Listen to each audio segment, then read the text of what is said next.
J'étais Quimperois, Quimper c'est bon, c'est en Bretagne, donc il y avait un festival à Douarnenez où officiait Max Cabane qui donnait des cours. Donc voilà, ma mère me dit mais au lieu de rien faire, va à Douarnenez. Donc voilà, Cabane m'a dit mais j'ai rien besoin de t'apprendre, je te donne mon téléphone et je te présenterai à des gens. Voilà, c'est comme ça que j'ai commencé. Mais je sais dessiner, bande dessinée depuis tout petit, parce que je l'ai trouvé dans la rue, pas Victor Hugo, mais le roman. Et à Bagnols-sur-Mer, en bas de la France cette fois. Donc je l'ai trouvé, vous savez, dans les cartons. Donc je l'ai lu, et Julien Victor Hugo, mais comme c'était une version expurgée, c'est-à-dire pour les adolescents, c'était un peu plus facile d'accès. Sinon, c'est un pensum, hein. C'est difficile à lire, il y a toujours des descriptions à l'infini. Je me suis arrêté aux 3/4 du livre parce que on imagine que la fin va être très difficile. On n'est plus habitué. Et je l'ai repris. 1 mois ou 2 mois après, j'ai pleuré.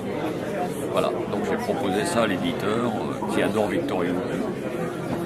C'est pour ça que Victor Hugo, c'est la conséquence d'un choix graphique qui était vaguement amené par Philippe Horry, mon éditeur.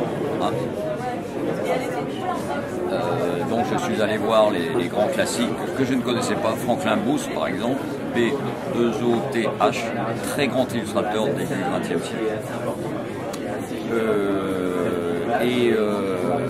Je me suis retrouvé piégé, j'ai fait des pages d'essai avec cette technique qui est très difficile. Et je savais que si j'allais être pris, que j'allais avoir du mal, que j'allais monter en niveau de qualité. Donc c'est pour ça que ça m'a pris 4 ans. Mais le choix est parfaitement approprié.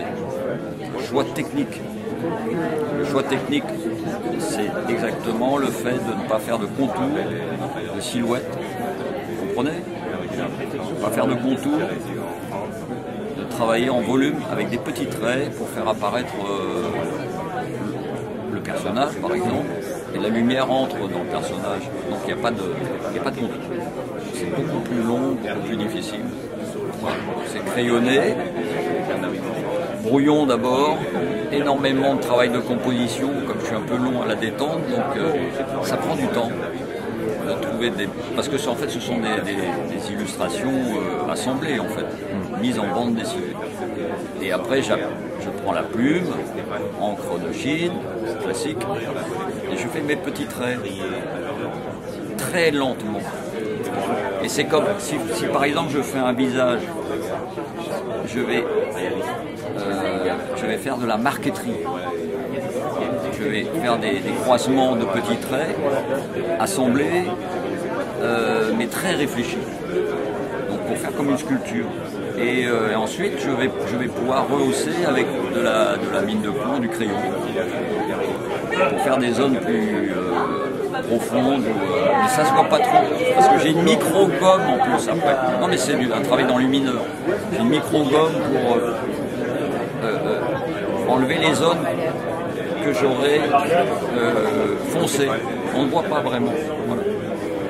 Ce qui fait cette plénitude du dessin. Le dessin, il est à l'origine, je travaillais comme ça à 18 ans, quand j'étais au Beaux-Arts, et ça s'est enfoui après. Donc je suis passé plutôt à l'école Moebius, c'est le trait ourlé, le trait rond. Tintin et Hergé, c'est le trait, c'est l'orbe.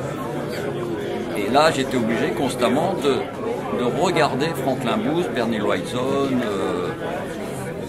on n'en a pas 36, avec ma collection d'images sur l'iPad, l'ordinateur. À chaque fois, je copiais, tout le temps, pour ne pas retrouver mes tics. Donc ça, c'est une épreuve. Ah non, c'est un travail de solitude. Et l'intéressant dans cette technique, c'est qu'il y a l'épiphanie, c'est-à-dire qu'il y a l'arrivée de l'image. C'est-à-dire qu'on est la tête dans le guidon, on dessine les petits traits, on doute, parce qu'il a fallu parfois gratter. Ça ne vient pas comme ça, hein. Parfois on se trompe, on veut aller vite, et on va mettre une direction, par exemple à la tempe, qui ne va pas être la bonne, Donc, mais en tout cas, quand on a fini, par exemple, une tête qui paraît énorme, on se met en retrait, et là apparaît la forme de façon un peu magique, puisque c'est pas mon dessin d'ordinaire. C'est un dessin qui...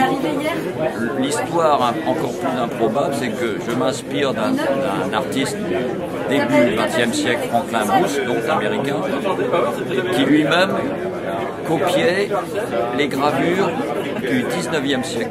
Mais il pensait que c'était dessiné à l'encre, ce Franklin Bruce. Donc il s'était vertué à copier les gravures sur bois, à la conséquence de l'impression sur le bois. Et il s'est trompé. Donc il a fondé son style à partir de ça. Et moi je copie son erreur. Et après j'ai ma patine, j'ai ma façon de faire.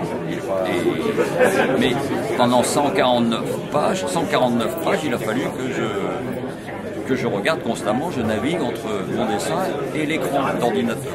C'est comme un écho des temps passés. Pour ceux qui connaissent un peu le dessin académique, c'est comme un écho lointain. Surtout la couverture qui rappelle celle des romans de l'éditeur Hetzel, au XIXe siècle, l'éditeur Jules Verne en particulier. Il travaillait de façon très, très proche de ces artistes, de ces auteurs. Voilà. Ouais, mais il n'y a rien de fixé. Et c'est ça le problème. C'est que j'ai hésité un moment à être artiste total. C'est quoi artiste total? C'est pas graphiste, c'est différent. C'est par exemple poète. Je ne suis pas poète. On est tombé dedans ou non. Ou bien peintre, j'ai tenté une époque et la peinture c'est absolument rien à voir. Bah écoute, ça va. Et je pense que je vais repartir sur une bande dessinée. Mais avec un dessin peut-être proche, voire équivalent. Tu n'as pas dîné avec hier? Mais je ne sais pas encore. J'ai envoyé un mail. Voilà. Ben, c'est Guibert. Ouais. Emmanuel Guibert.